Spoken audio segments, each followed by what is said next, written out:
Hello and welcome to Parrot Show, the International Women's Day celebration run through the month of May. And the theme of this year is Choose to Challenge. To mark the celebration, we have with us on Parrot Show, former Commissioner for Social Development and Gender Issues, Edo State, Honorable Mrs. Marie Omonzele Edeko, Esquire. Marie Oligbi. You are very welcome, Honorable. Thank you very much. Good to be here. Good to be here. And we say Happy International Women's Month. Thank you very much. Remarkable that is a whole month of celebration of women. It's remarkable. We are glad for the he, for she. Because being a man celebrating women is something that is uncommon, especially for those of us from Africa. So we have 1 month of North, but we are glad that the United Nations have set this month aside to celebrate the achievements of women, to look at the challenges of women, and to call for support for women, for activities to promote gender equality in our world. Yeah, beautiful, beautiful. And we tonight we have chosen to challenge the plight of the girl child in Edo State. And I believe that there's no other person that is as qualified as you to speak on that very issue, saying that you just you were the Commissioner for Development and Gender Issues, which encompasses the girl child.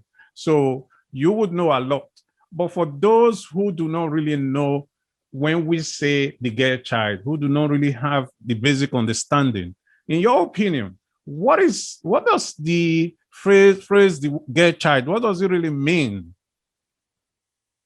Thank you very much. When we talk about the girl child, we are talking about women, we are talking about the young persons, adolescents. We are talking about even children below the age of 18 years and 14 years. So I'm the first girl child to have risen to this level of in politics, to become a commissioner, since we started doing politics in Isha. So internationally speaking, when we talk about the girl child, it includes women, children, and the young persons.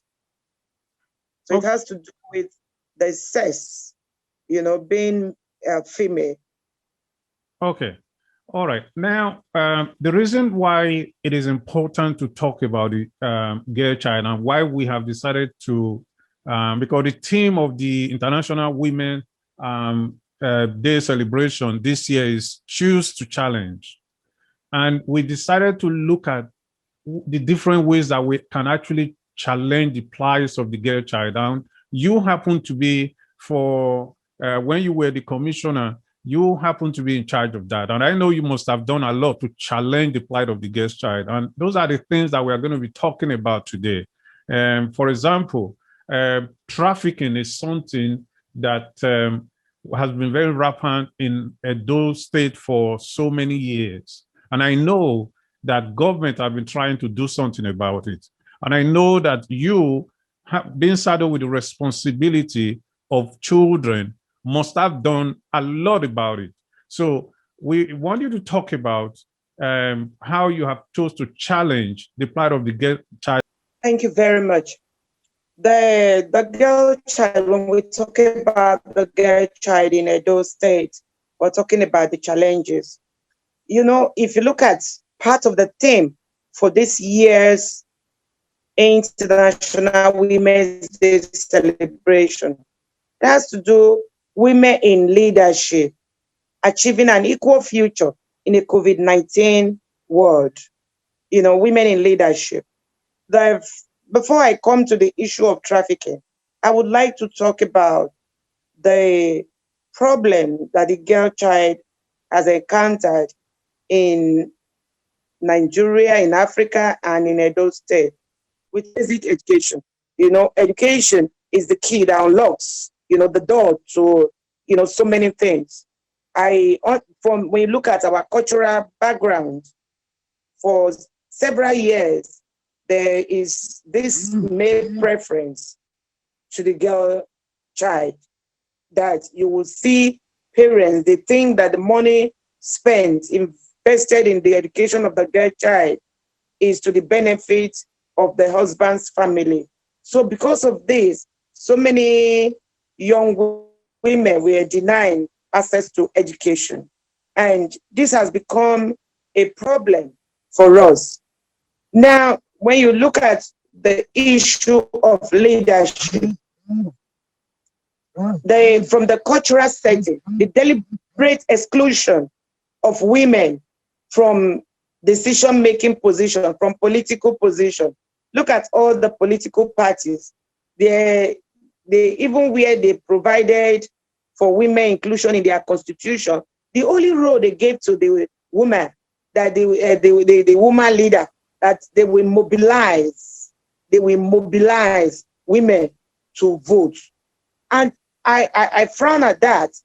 That cannot be the purpose, because one will think when you hear of a woman leader, you're thinking that the woman is going there to ask for, a space, political space for women. So if you look at our challenges, we've been talking about women inclusion, the 35% affirmative action, that women should be giving 35 percent of the elective position and appointive position in order to create a balance. Because over the years, women, by our cultural, our customary laws, women were meant to be seen, not to be heard. So we were not actually included in the decision-making process. When you look at the customary laws that we were dependent on, they tell you that for a customary law to be valid, it needs the assent of the people. But we are aware that when we are gathered in the village square, like in my place in Esan land, where they call Okowe, women are not there. So when laws are made under such system, and you say the assent of the people, women and children are not included among the people that give assent to those laws. So those laws were greatly biased. They did not give political space to women, and that has also filtered into the English laws. So you look at the Edo State House of Assembly today, there is no single woman in Edo State House of Assembly. How can a country, it's like a helicopter, an aeroplane that is working with, I don't even know if that is up to half engine, because 50% of your population is not excluded from the decision-making process. So this has been responsible for most of the, because all the other things, trafficking, these are just this fallout, trafficking, gender-based violence, drug abuse, so we are here today, issue of trafficking. Why? Because the girl child is seen as an object, a chattel, something to be sold, somebody to be exploited. So trafficking is the greatest exploitation of the girl child. So when you look at human trafficking, you look at the causes. They tell you poverty, lack of education, greed, and all that stuff. So where the family think the girl child should go out and make money for them, for their survival, the body of the girl child is being seen as an item of sale.